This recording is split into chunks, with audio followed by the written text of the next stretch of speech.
оё дар соли 2021 боз чӣ ҳодисаҳо рух медиҳанд? ин ҳодиса ва офатҳое ки айни ҳол пайдарпайи ҳам дар тоҷикистон ва дар дигар давлатҳо шуда истодааст, ин нишонаи қиёмат аст? мехоҳед ба саволҳои худ ҷавоб гиред? пас наворро бо диққат тамошо кунед. агар маълум нашавад, дар зери видео лайк гузоред ва ба дигарон паҳн кунед. ассалому алайкум тамошобинони азиз ва ҳаводорони шабакаи Корвони Умр.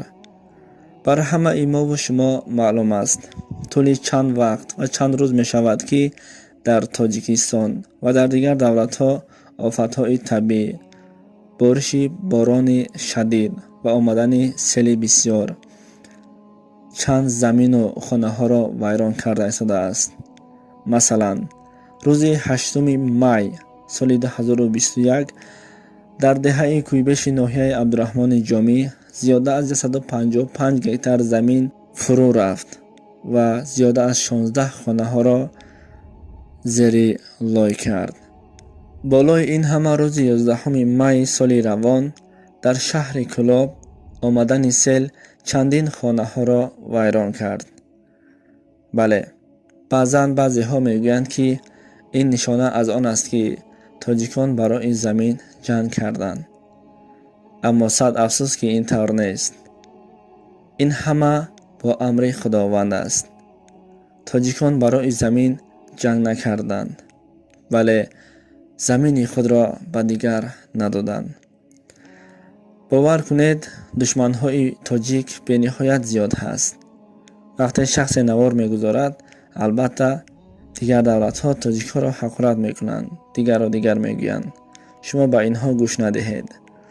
зеро албатта дарахте ки меваи зиёд дошта бошад, ҳар як раҳгузар ба он дарахт санг мезанад. тоҷикистон ҳам давлати субҳу истиқлолият, давлати тинҷ аст, давлати беҳтарин аст. барои ҳамин дигар давлатҳо намехоҳанд, ки ва чашми дидан надоранд. ин нишонаҳо ва ин офатҳо аломати қиёмат нест. ин ҳама аз бо амри худованд аст. ин ҳама аз офатҳои табиӣ содир шуда истодааст. бале, банда бекор ҳастем ва хабарҳои гуногун дар сомонаҳои иҷтимоӣ мебарояд. шумо ба инҳо бовар накунед. зеро ҳар он чизе ки худованд мехоҳад, ҳамон мешавад. аз мо чӣ?